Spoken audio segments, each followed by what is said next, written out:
누가복음 10장 25절부터 37절까지의 말씀입니다. 제가 가진 성경으로는 신약 110쪽에 있습니다. 누가복음 10장 25절부터 37절까지의 말씀입니다. 화면에도 나오니 참고하시면 될 것 같습니다. 함께 교독하며 읽고 마지막 절은 함께 읽도록 하겠습니다. 어떤 율법교사가 일어나 예수를 시험하여 이르되 선생님, 내가 무엇을 하여야 영생을 얻으리이까? 예수께서 이르시되 율법에 무엇이라 기록되었으며 내가 어떻게 읽느냐? 대답하여 이르되 내 마음을 다하며 목숨을 다하며 힘을 다하며 뜻을 다하여 주 너의 하나님을 사랑하고 또한 내 이웃을 내 자신과 같이 사랑하라 하였나이다. 예수께서 이르시되 내 대답이 옳도다. 이를 행하라 그러면 살리라 하시니 그 사람이 자기를 옳게 보이려고 예수께 여짜오되 그러면 내 이웃이 누구이니까? 예수께서 대답하여 이르시되 어떤 사람이 예루살렘에서 여리고로 내려가다가 강도를 만나매 강도들이 그 옷을 벗기고 때려 거의 죽은 것을 버리고 갔더라. 마침 한 제사장이 그 길로 내려가다가 그를 보고 피하여 지나가고 또 이와 같이 한 레위인도 그곳에 이르러 그를 보고 피하여 지나가되 어떤 사마리아 사람은 여행하는 중 거기 이르러 그를 보고 불쌍히 여겨 가까이 가서 기름과 포도주를 그 상처에 붓고 싸매고 자기 짐승에 태워 주먹으로 데리고 가서 돌보아 주니라. 그 이튿날 그가 주막 주인에게 데나리온 2를 내어주며 이르되 이 사람을 돌보아 주라. 비용이 더 들면 내가 돌아올 때 갚으리라 하였으니 내 생각에는 이 세 사람 중에 누가 강도 만난 자의 이웃이 되겠느냐? 함께 읽겠습니다. 이르되 자비를 베푼 자니이다. 예수께서 이르시되 너도 가서 너도 이와 같이 하라 하시니라. 아멘. 네, 오늘 너도 이와 같이 하라라는 제목으로 누가복음 10장의 말씀을 또 함께 저희가 나누도록 하겠습니다. 최근에 전 세계적으로 좀 논란이 되고 있는 사건이 하나가 있습니다. 우리나라에서는 아직 큰 이슈가 되지는 못했는데요. 유럽과 북미 등지에서는 굉장히 큰 이슈가 된 사건입니다. 그것은 바로 스웨덴 게이트라는 이야기예요. 한 나라의 이름에다 게이트를 이렇게 붙인 거죠. 게이트라는 것은 충격적인 사건, 또 아니면 또 범죄를 표현할 때 쓰는 단어입니다. 결국 스웨덴 게이트라는 말은요, 이 스웨덴에 대한 누구도 상상하지 못했던 조금은 충격적이고 놀랄만한 이야기가 있다라는 뜻입니다. 우리가 알고 있는 이 스웨덴이라는 나라는 어떤 나라입니까? 많은 분들이 단순히 우리에게 익숙한 가구 브랜드 중에서 이 땡땡 아시겠죠? 네, 이렇게 얘기해야 되나? 땡캐이 이렇게 해야 되나요? 그 브랜드면 우리는 좀 알고 계실 것 같아요. 그렇죠? 그런데 이 스웨덴은요, 세계적으로 복지로 가장 유명한 나라로 우리가 꼽고 있습니다. 다른 말로 말하면 복지가 유명하다라는 것은요, 이 무엇보다 사람의 생명이나 가치에 대하여 이 존중하는 나라라는 뜻이에요. 이 사람의 생명과 가치를 중요하게 여기기에 이 스웨덴에서 만든 유명한 자동차 브랜드가 있어요. 볼땡 있어요. 그렇죠? 그런데 이 차가 세계에서 가장 안전한 차를 만드는 회사로 좀 인식이 되고 있어요. 심지어 차를 타는 사람의 안전도 생각하지만 이 차에 부딪혀서 사고가 날 사람도 생각을 해서 그 사람들이 심하게 다치지 않도록 이 사고자를 위한 에어백도 만드는 그런 회사가 바로 이 회사입니다. 어찌 보면 정말 사람을 정말 존중하고 배려하는 그런 가치를 확실히 담고 있다라고 생각할 수 있어요. 그런데 최근 논란이 된 사건에는 그들의 실생활이 사실은 그렇지 않다라는 것이에요. 사람의 가치와 그리고 사람을 존중하는 것처럼 여겼지만 실제로는 그들의 문화는 그렇지 않다라는 것이었어요. 이 스웨덴 사람들은 자신의 집에 손님이 놀러 온다거나 아니면 자녀의 친구들이 자신의 집에 놀러 온다면 그들에게 식사 시간이 되어도 밥을 대접하지 않는다라고 합니다. 좀 상식적으로 이해가 안 되시죠?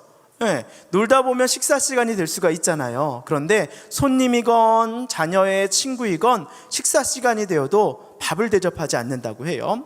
예를 들어 자녀의 친구가 집에 놀러와 같이 놀다가 식사 시간이 되면 아이에게 집에 가서 밥을 먹고 다시 와서 놀거나, 아니면 우리 아들이 밥 먹어야 되니 너는 방에가 있어라 이렇게 얘기한다는 거예요. 방에서 놀고 있으면 우리 가족 식사 마치면 다시 애가 너랑 같이 놀러 올라갈 것이다, 이렇게 이야기한다는 거예요. 근데 이것이 전혀 이상하지 않은 것이 이 스웨덴의 문화라는 것이에요. 우리의 생각과 기준으로는 이해되지 않는 사고이죠. 그렇죠. 우리는 손님이 있을 경우, 그리고 식사 시간에 겹치는 경우에 보통은 뭐예요? 그냥 뭐 숟가락 하나 뭐 하면 돼요? 던지면 되잖아요. 그게 우리나라 인심이잖아요. 심지어 우리는 인사 가운데 이런 말도 하잖아요. 식사는 했어요? 이게 우리의 마음이잖아요. 그렇죠? 식사라도 이게 챙겨주고 싶은 마음이 우리의 마음이란 말이에요. 이런 기본적인 관심과 사랑이 통하지 않는 나라였다는 것이에요. 스웨덴이 그랬다는 것이에요. 단순히 동양적인 사고만이 아니라 유럽과 서구인들에게도 가히 이 내용은 굉장히 충격적이었다는 거예요. 사람의 복지를 굉장히 중요시 여기는 스웨덴이란 나라가 자기 집에 오는 손님에게 식사 대접 하나를 하지 않는 것을 당연한 것으로 여기는 문화에 대해서 사람들이 정말 놀랐다라는 것이에요. 이 개인의 삶을 철저하게 배려한다는 명목하에 이처럼 자기 집에 온 손님에게조차 음식을 권하지 않는 것이 예의라고 생각한다는 지극히 개인주의적인 이 문화의 정점을 보여주고 있다라는 것입니다. 복지에 있어서는 가장 앞선 나라라고, 또 그리고 한 사람의 생명과 가치를 소중히 여기는 나라라고 생각하던 이 스웨덴이 보여주고 있는 이러한 모습들, 이중적인 모습들이 이 스웨덴 게이트라는 이름을 붙이고 이 전 세계 사람들은 굉장히 아쉬워하고 있다라는 것입니다. 세계 어느 나라보다 잘 짜여진 복지 시스템도 있어요. 그 정책도 있어요. 그러나 가장 기본적인 사람에 대한 어떤 진정성과 이 사랑의 섬김이 없었다라는 것이 우리를 참으로 안타깝게 만듭니다. 자, 오늘 우리가 읽고 있는 이 본문에서도 믿음의 가장 기본적인 조차 바르게 서 있지 않는 이 유대 사회와 종교 지도자들에 대한 이야기가 나오고 있습니다. 심지어 그들은 이스라엘의 중요한 위치에 서 있던 사람들이었지만 이 하나님의 마음을 온전히 드러내지 못했던 자들이라고 성경은 기록하고 있어요. 이 본문 25절부터 27절까지의 말씀을 저희가 한 목소리 한번 읽어보도록 하겠습니다. 자, 25절부터 27절 말씀인데요, 한번 띄워주시겠어요? 25절부터 27절 말씀입니다. 자, 시작. 어떤 율법 교사가 일어나 예수를 시험하여 이르되, 선생님, 내가 무엇을 하여야 영생을 얻으리이까? 예수께서 이르시되, 율법에 무엇이라 기록되었으며 내가 어떻게 읽느냐? 대답하여 이르되, 내 마음을 다하며 목숨을 다하며 힘을 다하며 뜻을 다하여 주 너의 하나님을 사랑하고 또한 내 이웃을 내 자신과 같이 사랑하라 하였느니라. 아멘. 이 본문의 대화의 시작은 율법학자가 던진 영생에 대한 질문이었습니다. 뭐라고 얘기하는 거예요? 예수님, 내가 무엇을 하여야 영생을 얻을 수 있습니까? 이렇게 질문을 한 거예요. 이 성경은 이 율법학자의 질문에 대해서 뭐라고 말해요? 예수님을 뭐 하기 위하여? 시험하기 위하여 라고 이야기하고 있어요. 그러니까 이 질문이 단순한 질문이 아니라 이 질문에는 이 내면의 저의를 가지고 있다라는 말이에요. 그는 자신이 알고 있는 지식을 자랑하고 자신의 율법적인 의로움을 예수님을 통해서 증명받고 싶었던 것입니다. 그런 율법학자의 질문은 예수님은 이렇게 반문을 하죠. 율법에 뭐라고 적혀 있느냐? 너가 아는 그 율법에 뭐라고 적혀 있느냐라고 반문하시면서 뭐라고 말씀하시죠? 그리고 너는 그 말씀을 어떻게 읽느냐? 이렇게 물어보시는 거예요. 율법에 뭐라고 적혀 있으며 너는 그 말씀을 어떻게 읽느냐? 그러면 어떻게 읽느냐라는 말은 무엇이에요? 너는 그 말을 어떻게 너에게 적용하고 있느냐? 너에게 그 말 뜻은 어떻게 다가오느냐라고 예수님께서 물으신 거예요.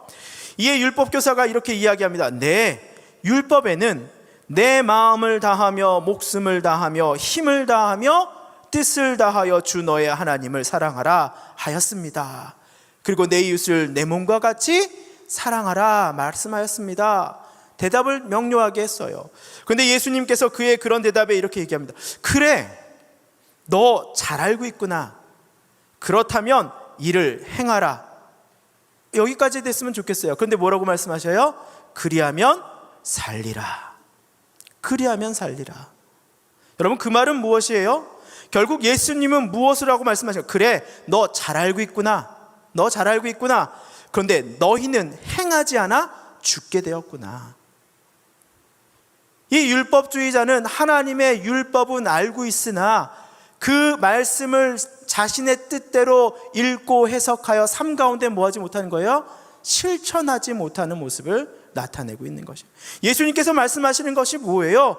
그래, 너는 알고 있지만 너는 행하지 않아서 죽게 되었다. 너는 죽게 되었다. 이렇게 얘기하고 있는 것이에요.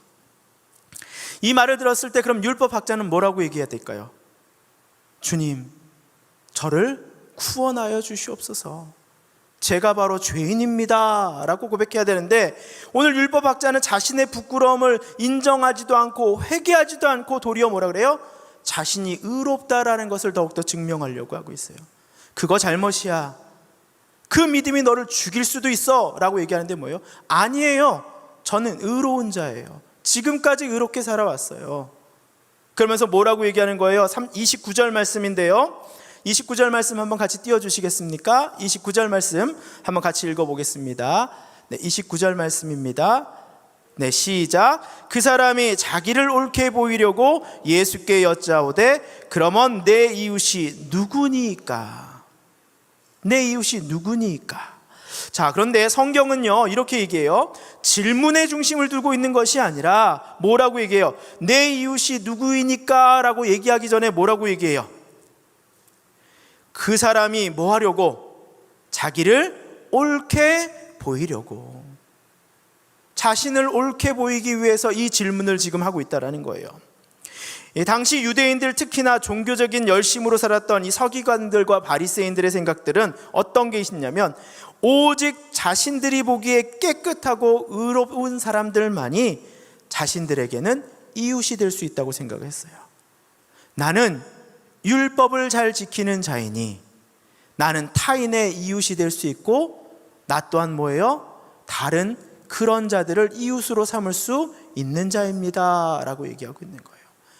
예수님은 지금 뭐라고 말씀하시는 거예요? 그 심령 그대로 너희가 이웃을 위해서 뭐 하라는 거예요? 그 사랑을 실천하라 말하고 있지만, 이 율법학자는 지금 뭐라고 얘기하는 거예요? 나에게 있어서 의로운 자들만은 나에게 이웃이고, 예수님이 바라보고 있는 세리와 창녀 등 죄인의 신분을 가진 사람들과 이방인, 또 그중 특히 사마리아인을 포함한 이 타락한 이들은 이웃과 사랑의 대상이 아니고 뭐예요? 미움과 원수의 대상이다라고 스스로 나누고 있는 모습을 보여주고 있는 것입니다. 그들 생각에 그들은 이웃이 아니라 하나님의 적이라고 생각했다라는 것입니다. 이처럼 예수님은 율법학자와의 이 짧은 대화를 통해서 하나님의 말씀에 대한 지식은 넘치나, 말씀의 지식은 넘치나 자기의 생각에 갇혀서 내가 어떻게 그 말씀을 읽고 있느냐, 내 보기에 좋은 대로 말씀을 읽고 있는 그를 보시면서 말씀하시는 거예요. 가장 기본적인 이 사랑의 실천을 행하지 못하는 이 당시의 유대인들의 편협하고 이중적인 믿음에 대해서 부끄럽게 만드시고 고발하고 있는 모습을 오늘 본문 가운데 보여주고 있는 것입니다. 자, 이제 예수님은요 우리가 이미 듣고 잘 알고 있는 이야기를 우리에게 들려주십니다. 강도를 만나 죽음에 놓인 이 사람을 도와주는 이 선한 사마리아인의 비유를 말씀하시면서 오늘 본문의 후반절을 이끌어가고 계십니다. 이 스스로 자신들은 선한 이웃이 되기에 충분하다고 생각하는 그 교만과 부조리한 믿음을 아주 이 철저한 이야기를 통해서 철저하게 고발하고 있는 모습을 오늘 본문 가운데 볼 수 있는 거예요. 이야기의 배경이 되는 예루살렘에서 여리고로 가는 길은 약 27km 정도 된다고 해요. 예루살렘에서 여리고까지 가는 길은 27km. 그런데 두 지역이 이 뭐라 그럴까요? 갑자기 생각이 안 나네요. 높이를 뭐라 그래요? 그게 있어요. 어쨌든 예루살렘은 산에 위치해져 있고 여리고는 평지에 위치해져 있기 때문에 이 높이가 900m 정도가 차이가 난다고 해요. 그러니까 한마디로 말하면 예루살렘부터 여리고까지 갈 때는 어떻게 하냐, 쭉 계속 뭐 하는 거예요? 거친 내리막길로 계속 걸어가야 한다라는 것이에요. 그런데 이 길은 굽고 비탈졌고 바위가 많아서 당시에 강도들의 은신처로서 사용이 되었다라고 얘기를 합니다. 그리고 오늘 한 유대인이 그 가던 길의 강도들을 만나게 되고요, 그 강도들은 그의 옷을 벗기고 때려 거의 죽은 상태로 버리고 갔다고 이 본문에서 기록하고 있어요. 만약 누군가 그를 도와주지 않는다면, 만약 누군가 그를 빨리 발견하지 않는다면 그는 뭐예요? 이 사막의 기후에 금방 저녁이 되고 밤이 되면 금방 목숨을 잃을 수밖에 없는 상황이에요. 옷도 없었잖아요, 그렇죠? 그 기온에 그대로 노출돼서 죽을 수밖에 없는 상태가 된 거예요. 그런데 31절에 보니까 뭐라고 얘기합니까? 마침. 뭐라고요? 마침. 희망을 주는 단어잖아요. 마침이라는 단어를 시작하면서 제사장이 그 길을 갔다라고 얘기합니다. 여기서 마침이라는 단어는 여러분 뭐예요? 긍정적인 언어가 될 수 있는 것이겠죠. 우리가 주로 쓸 때 뭐예요? 때마침 이런 말이잖아요, 그렇죠? 때마침, 적절한 타이밍에, 단순한 우연을 넘어서 적절한 때에, 이런 표현인 거잖아요. 이처럼 기대하고 원하던 일이 이루어질 때 우리가 사용하는 단어가 바로 이 마침, 때마침이란 단어예요. 강도를 만나 죽을 위험에 처한 동족에게 때마침, 때마침, 다른 사람도 아니고 누구예요? 그들의 지도자인 제사장이 그 예배의 일을 마치고 돌아가는 길에 마주쳤다라고 얘기합니다. 아마 이 이야기를 여기까지 들었을 때 아마 율법학자는 기대했을 거예요. 뭐라고 기대했을까요? 그가 그 아픈 자를 뭐 했다고요? 위로해주고 치료해 주었다라고 기대했을 거예요. 그런데 제사장이 그 길로 갔으나 그러나 다친 사람을 보고 어떻게 했다 그래요? 방향을 바꿔 자신이 다른 길로 가버렸다라고 본문은 이야기하고 있습니다. 저 앞에 있는 다친 사람을 보기에 두려워서 혹여라도 그를 보면 자신이 더러워질까 봐 율법에 매여서 어떻게 했다는 거예요? 절망적인 상황에 놓여 구원의 손길을 구하는 자를 버리고 가버렸다라고 성경은 이야기하고 있어요. 그것은 그들의 상식과 기대를 저버리는 일이었어요. 그런데 두 번째로 또 뭐라고 그래요? 이번에는 한 레위인이 그곳을 지나간다고 성경은 기록합니다. 여러분, 레위 사람들은 어떤 사람들이에요? 제사장을 도와서 성전의 기물을 관리하는 장로나 집사, 또 예배 음악을 하는 자, 문지기, 수리공 등 하나님과 함께 예배하는 데 가장 가까이 있었던 자들이에요. 그들은 제사장은 아니었지만 그들의 삶 자체가 뭐였어요? 하나님의 일을 함께 동역하는 자들의 삶이었단 말이에요. 레위 지파가 그랬단 말이에요. 그런데 누구보다 경건한 일에 앞섰던 사람들이었지만, 하나님에 대해서 잘 안다라고 했던 사람들이었지만, 그들은 강도당한 자를 보고 어떻게 했다 그래요? 이들 또한 피하여 갔다라고 얘기를 하고 있어요. 예수님의 이 이야기는요, 제사장들과 레위인이라는 지칭되는 이 스스로 경건하다고 믿는 유대인들이 당시에 행하던 이런 위선적인 태도를 고발하고 있는 것입니다. 그들은 특별히 더 어려운 이웃을 돌봐야 할 책임이 있음에도 불구하고 이들은 인간의 가장 기본적인 감정인 긍휼함과 자비가 그들 마음 가운데 없었던 것이죠. 그들은 오직 자기 자신을 위한 옳고 그름만으로 그 사건을 판단하고 자신에게 해는 없을까라고 생각을 했다라는 것입니다. 그에 반면에 오늘 본문에 등장하는 그들이 무시하고 증오하는 사람이 있어요. 누구예요? 사마리아 사람들, 원수라고 생각하는 사람들. 사람이라고 생각하기보다는 뭐라고 그랬어요? 그들은 저주받을 자들이라고 생각했던 사람들이었단 말이에요. 노예보다도 못한 자들이라 생각했던 사마리아 사람이 등장을 해요. 근데 이 사마리아 사람은 그 다친 자를 보고 오늘 본문에 보니까 뭐라고 얘기해요? 불쌍히 여겼다. 불쌍히 여겼다.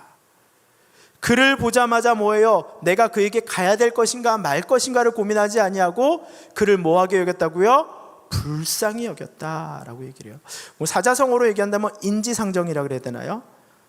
보자마자 그 마음이 생겼다라는 말이겠죠. 그는 자신의 기름과 포도주를 그에게 바르고요, 자신의 당나귀에 그를 태웠고요, 이렇게 데려갔다라고 본문 이야기하고 있죠. 이 당시에 포도주는 이 상처를 소독하는 그런 역할들을 했어요. 알코올이 원래 그런 역할을 하잖아요. 그래서 이 포도주는 상처가 덧나지 않도록 소독하는 역할을 했고요. 기름은 이 통증을 완화시키는 역할을 했다라고 말합니다. 갑자기 기름이 나오니까 제 에피소드가 하나 생각이 나네요.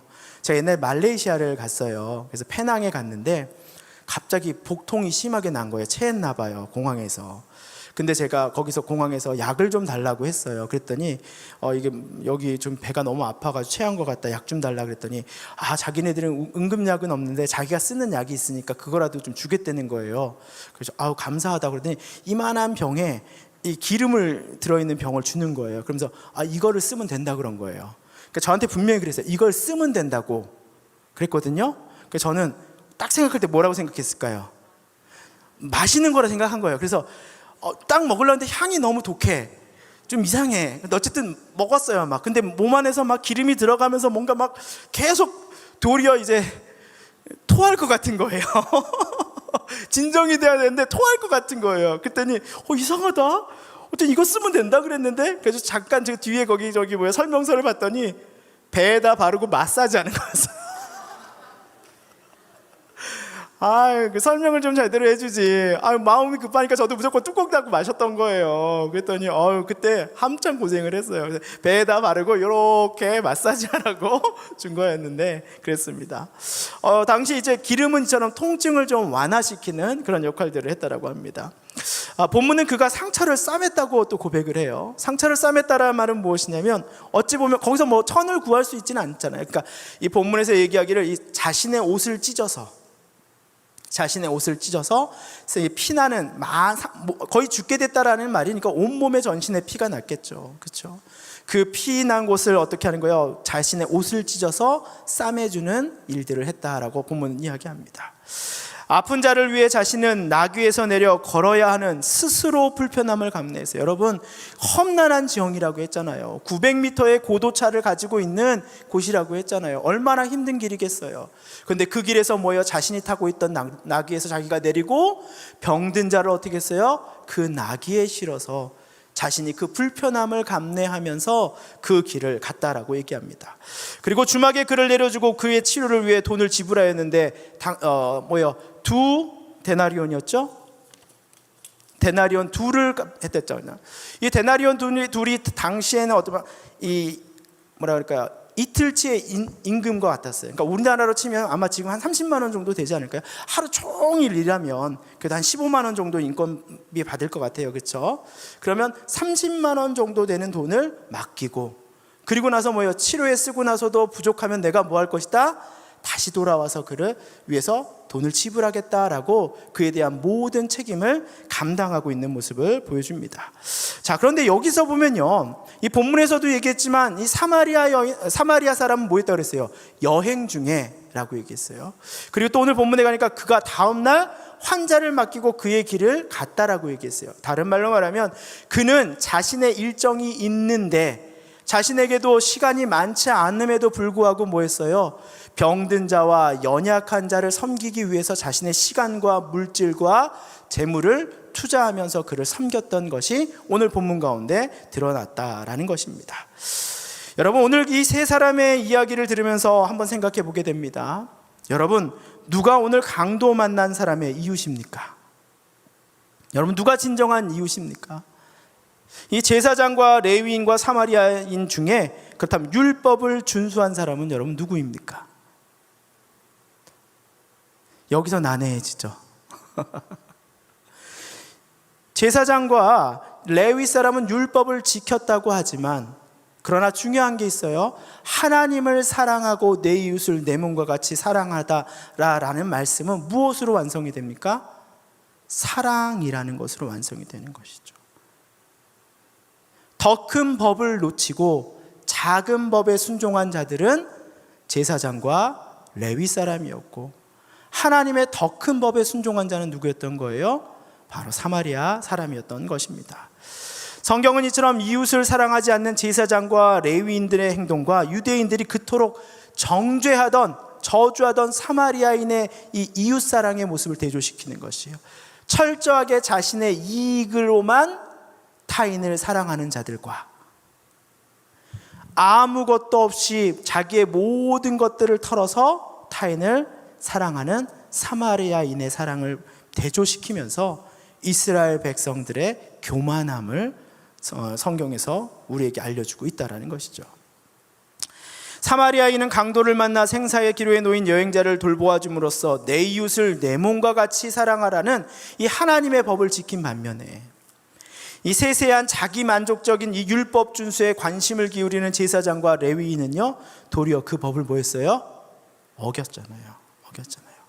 이 로마서 13장 8절부터 10절까지의 이런 말씀이 있어요. 제가 좋아하는 말씀인데요, 이 사랑은 율법의 완성이라고 선포하고 있는 말씀인데요, 제가 대신해서 한번 좀 읽어보도록 하겠습니다. 피차 사랑의 빛 외에는 아무에게든지 아무 빛도 지지 말라. 남을 사랑하는 자는 율법을 다 이루었느니라. 뭐라고요? 남을 사랑하는 자는 율법을 다 이루었느니라. 간음하지 말라, 살인하지 말라, 도둑질하지 말라, 탐내지 말라. 이것이 다 뭐예요? 십계명의 이야기잖아요. 그렇죠? 그리고 뭐예요? 그 외에 다른 계명이 있을지라도 내 이웃을 내 자신과 같이 사랑하라 하신 그 말씀 가운데 다 뭐했다? 들었느니라. 내 이웃을 내 몸과 같이 사랑하라는 그 말씀 가운데 이 명령들이 다 들어있다라고 얘기하고 있는 거예요. 사랑은 이웃에게 악을 행하지 아니하나니 그러므로 사랑은 율법의 완성이니라. 아멘. 오늘 본문 가운데 드러나는 그 사랑이 바로 그런 것이에요. 이 하나님을 사랑하는 것과 이웃을 사랑하는 것은 여러분 무엇으로 하는 것이 아니에요. 머리로 하는 것이 아니라 어디로부터 해야 되는 거예요? 가슴으로부터 해야 되는 거예요. 그 사람의 안타까움에 함께 공감하고 그의 아픔에 함께 눈물 지어주는 가슴으로부터 해야 된다라는 말이에요. 근데 그런 경우가 있잖아요. 내가 너무 부족해서 그 사람의 아픔을 다 가슴으로 안아줄 수 없을 때를 느낄 때 있어요, 없어요? 내가 너무 부족하구나. 그런 마음이 있을 때 있잖아요. 가슴으로 다 품지 못하는 그 영혼에 대한 아픔이 있을 땐 뭐예요? 어떻게 해야 돼요? 그럼 포기해야 돼요? 아니요. 저는 방법이 있다고 생각해요. 정직함과 진실함으로 꾸준하게 사랑을 실천하면 결국은 상대방이 압니까 모릅니까? 알아요. 저 사람이 내 아픔을 다 이해하지 못하고 다 품어주지 못하지만 그러나 그가 정말 나에게 정직으로 진심으로 나를 사랑으로 덮어주려고 하고 있구나. 그 진실함을 결국은 언제나 알게 된다라는 것입니다. 이처럼 꾸준하게 정직함과 진실함으로 사랑을 실천하는 것이 오늘 본문에서 이야기하는 것이 뭐예요? 율법의 완성이다라고 이야기하는 거예요. 오늘 사마리아인이 그렇게 했잖아요. 그는 자신이 할 수 있는 만큼 최선을 다해서 어느 것 하나 부족하지 않도록 그는 정직과 진심으로 영혼을 섬기며 사랑했다라는 것입니다. 예수님은 마지막으로 오직 자신이 보기에만 깨끗한 자만 이웃이라고 생각했던 율법학자에게 다시금 묻습니다. 누가 강도 만난 자의 이웃이 되겠느냐? 너 그래, 어떤 자가 의로운 자라고 생각했는지 모르겠지만 이 말씀을 듣고 너 어떻게 생각하느냐? 누가 강도 만난 자의 이웃이냐? 지금 물으신 거예요. 여러분, 그의 대답이 무엇이었어요? 율법학자가 자비를 베푼 자니이다. 자비를 베푼 자이니다. 가슴으로 사랑을 실천한 자가 진심으로 영혼을 사랑하는 마음으로 아픈 자를 돌보았던 사마리아인이 바로 그의 친구입니다 라고 고백한 것이에요. 여러분, 사마리아 사람의 그 모습을 통해서 우리는 무엇을 알 수 있을까요? 자신의 포도주와 기름을 드리는 그 헌신, 여러분 무엇이에요? 자신의 재물을 드리면서 헌신하는 마음. 또 뭐예요? 자신의 옷을 찢어 그의 상처를 도려 싸매는 것. 여러분, 내 옷이 찢겨지면 부끄러움은 누가 당합니까? 여러분, 제 양복 찢어지면 저 창피해요. 내가 찢겨지지만, 내 옷이 해지지만 생명을 위해서 내 스스로 누추함을 부끄러움을 받아들이는 용기가 있었죠. 또 자기 나귀에 아픈 자를 태우고 자신은 걸어갔다라는 건 뭡니까? 스스로 불편함을 감내했다라는 것이에요. 상대방을 위해 내가 스스로 뭐 했어요? 불편함을 감내하였다라는 것입니다. 여러분, 주막으로 가서 그를 위해 뭐 했어요? 돈을 지불했어요. 자신의 이틀치 임금과 같은 것이에요. 여행을 위해 모아놨던 노잣돈일 수도 있어요. 근데 그는 뭐예요? 그것을 넉넉하게 드리면서 뭐 했어요? 대가를 지불하고 책임지는 사랑. 돌아와서 내가 부족한 것이 있으면 그것도 제가 다 갚겠습니다. 다 갚겠습니다. 이렇게 얘기하고 있잖아요. 그리고 자신을 무시하던 유대인들이 품었던 이 사마리아인에 대한 복수심을 이기고 도리어 뭐예요? 원수마저 사랑하는 하나님의 말씀에 대한 순종의 자세가 이 사마리아인의 모습을 통해서 우리는 알 수가 있는 거예요. 영혼을 사랑하는 마음이 바로 이런 것이다라는 것이죠. 헌신하는 마음, 나의 누추함을 부끄러워하지 않는 용기, 스스로 불편함을 감내해내는 마음, 대가를 지불하고 책임지는 사랑, 원수마저 사랑하는 말씀에 대한 순종의 자세가 바로 사랑의 모습이다라는 것이에요. 예수님은 그런 사랑이 바로 내 이웃을 내 몸과 같이 사랑하라는 이 하나님의 명령임을 깨달아 알게 해주십니다. 그리고 마지막으로 너도 이와 같이 하라 라고 율법학자에게 말을 합니다. 우리가 그와 같이 할 때, 그러한 사랑을 이웃 가운데 실천할 때 예수님께서 말씀하신 것처럼 너희가 서로 사랑하면 세상은 너희가 나의 무엇인 줄 알리라? 제자인 줄 알리라. 우리 가운데 그러한 사랑이 넘쳐날 때 세상은 너희가 바로 나의 제자인 줄 알 것이다 라고 얘기한다는 거예요. 그런데 오늘 그러한 모습들을 사실 참 찾아보기가 쉽지 않아요. 참 안타까운 얘기지만 사람들한테 조사를 해봤어요. 어느 종교가 사랑이 참 많은 것 같습니까? 라고 해봤더니 어느 종교를 1위로 뽑았을까요? 왜 대답 안 하셔요? 천주교. 신뢰할 만한 종교를 천주교로 뽑았대요. 우리의 사랑은 사람들이 보기에는 아직까지는 조건 없는 사랑처럼 보이지 않는다는 거예요.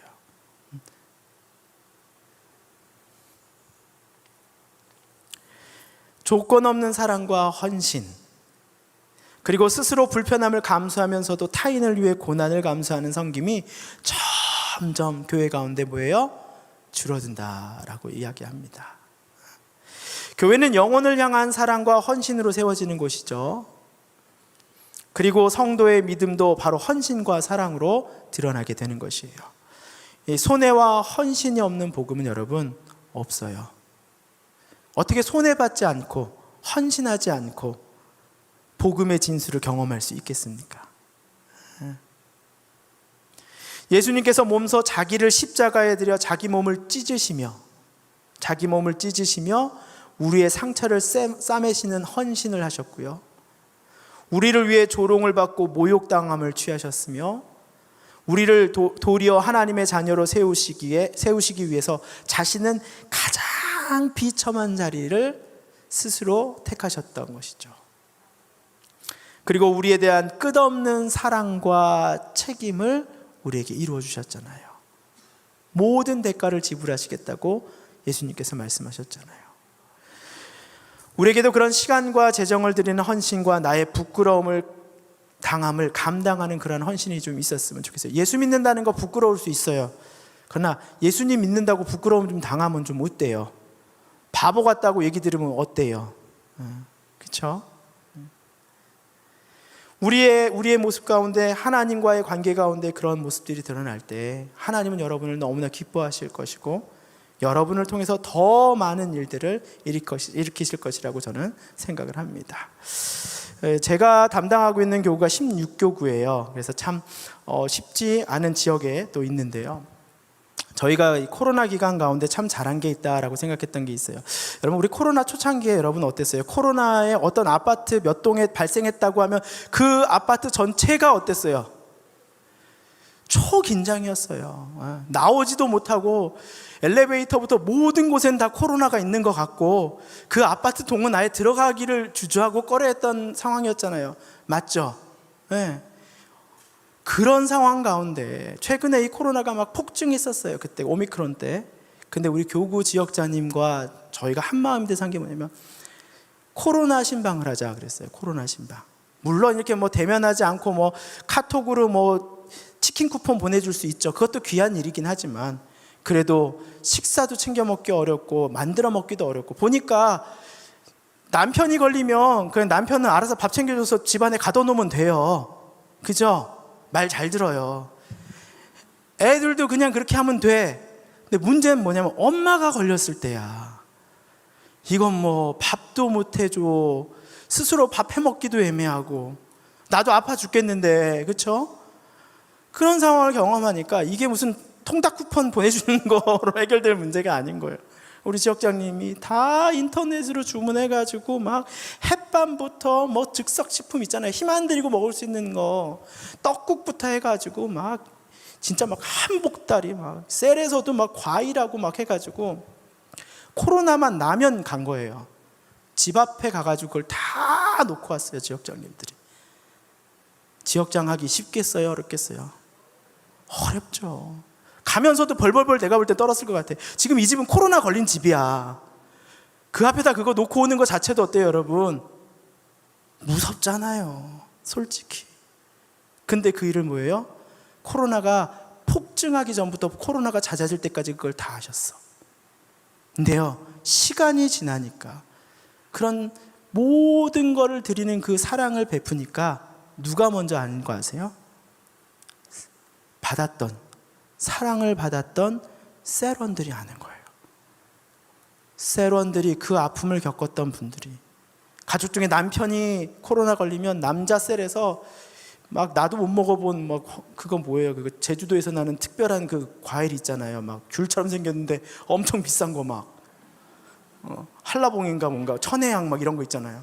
나는 그런 거 주지도 않으면서 막 남자 집사님한테 그런 거 갖다 줬더니 교회에 눈도 안 돌리셨던 남자 집사님들이 눈이 초롱초롱해지고 고맙다고 막 거기 뭐예요? 그 저기 미꾸라지 그거 있잖아요. 추어탕도 막 사가지고 갖다 드리고 그거 드시고 힘내고 사랑을 받으니까 조건 없는 사랑을 받으니까 이분들이 뭐예요?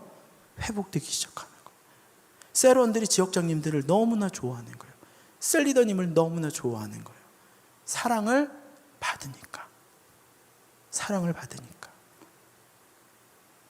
계산이 아니라 사랑을 받으니까. 한쪽이 완전 손해보는 섬김이잖아요.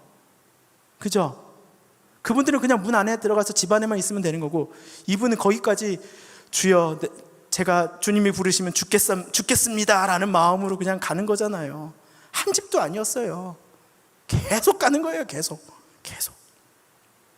근데 그 섬김을 성도들이 알더라고요. 셀원들이 알더라고요. 우리는 섬김을 받고 누리는 것을 가끔 당연하다고 생각을 합니다. 당연하다고 생각할 때가 있어요. 그런데 섬김과 누림은요, 누군가의 헌신으로 만들어진다는 거예요.